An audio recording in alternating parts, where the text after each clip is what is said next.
Hi everyone, I'm here today at the Center for Creative Leadership to talk about the number one skill you need to be a successful leader.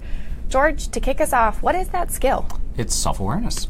Okay, so can you define that for our audience? Sure, it's multifaceted because there's more to self-awareness than just looking in and having a clear, deep understanding of yourself. It also requires you to look outward as well and understand what others' perceptions are of you and bring those two into alignment. That's at the essence of it.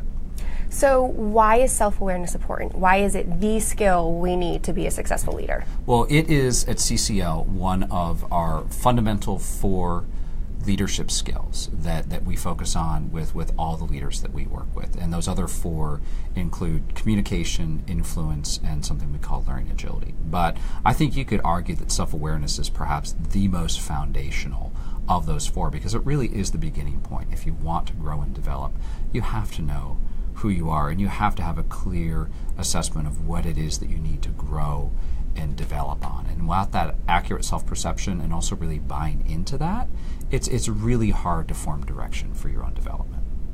So what does it look like when somebody has mastered that skill of self-awareness? Yeah. Well, actually, I would say it's something that you completely master. It's an ongoing process because we're always changing. The situations and the people within are changing, so you're never done with self-awareness. But when you've achieved a high level of self-awareness, I would say that characteristics that you would see is that people who are really truly comfortable with themselves and they're able to act from a place of authenticity and also others perceive them in a like manner. And there's a real confidence that comes with people who are self-aware and not just like an arrogant confidence, something like that. It's actually a rather humble confidence.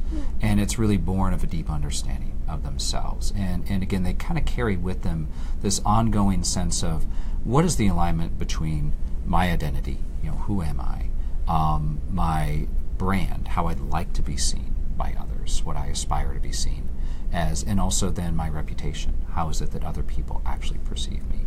And they're kind of constantly calibrating those 3. So what are the consequences? What things can we run into when we haven't mastered this or when somebody doesn't make this a priority? Yeah, something we hear a lot about are blind spots. Not the ones that you're driving with. No, okay. but they can definitely catch you by surprise, and they're dangerous more to your career maybe than your insurance rates or something like that.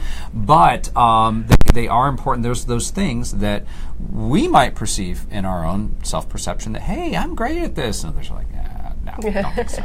And of course, we can joke about that, but to the extent that you're mismatching your behaviors with the situation and you're not getting that accurate perception of how you're coming across, that can really build into some big consequences over time. But there's a flip side to that too, and that's what we call also hidden strengths. Things that you might actually have a really strong skill in. Others perceive that, but you relatively are unaware. And so you might not be utilizing those strengths in situations where you could, or really have the confidence that comes with knowing that you possess those capabilities as well. So those are a couple things that we watch out for. And also I like to think of people who are not self-aware as kind of living in a bubble. And the longer that bubble builds up, when it eventually pops, it can be pretty jarring. Okay. So say someone wants to break out of the bubble, they want to become self-aware. What are some of the obstacles or hiccups, things that might get in the way of accomplishing this? I think a big one is just ourselves. It is a difficult process sometimes to become self-aware because it involves us being vulnerable, letting others' perceptions in, perhaps questioning our own assumptions and such. And so it's a process that you really have to commit yourself to. And people sometimes are wary of that. They don't necessarily want to open that box. And also too, we're time pressured.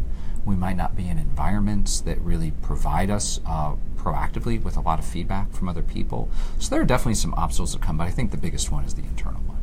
So how can somebody get over that fear? Because it can be pretty terrifying looking and saying, I need to look in myself and figure out what's going on. How can somebody overcome that? I think you just kind of said the first step, just realizing that it's important that I do this. But there are steps to follow from there, and I think part of that is really going, and because feedback is a very important component, letting the outside in, that you have to find people who you really trust, that they will give you honest feedback, that they have your best interest at heart, and that they will be with you on this journey to becoming more self-aware and to becoming a more effective leader. We call them accountability partners. We have other names for them. And so I think finding those people that you can really trust in and work with is important. But then there's that part that you have to carry yourself too. And so engaging in regular reflection and things like that is also really important. And not just like what we call surface reflection, but deeper reflection, where you're really getting into the what, the how, the why, the so what, the what if type of questions, where you're really starting to challenge your own assumptions and your view of yourself.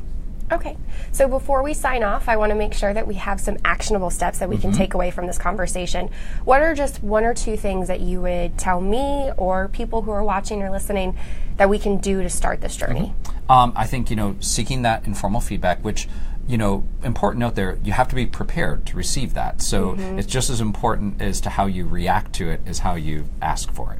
But also, too, there are more formal opportunities that we can take for feedback, and those typically would be what we would call a multi-rater or a 360 assessment. Those are really good tools for getting a snapshot of how your perceptions of yourself and others' perceptions of you come into alignment. And also, again, I think those activities to engage in some regular daily reflection, asking yourself some deep reflective questions. Journaling helps for a lot of people as well too, just to kind of recount the events of the day and try to make sense of them. What was my role in it? Those are all things that can be helpful. Well, this has been great. Thank you so much. I know we all have some journeys that we need to start on. Thank you so much for joining us and sitting in this beautiful bookstore. My pleasure. Thank you all for tuning in. Make sure you stay tuned for future segments of Human Intelligence.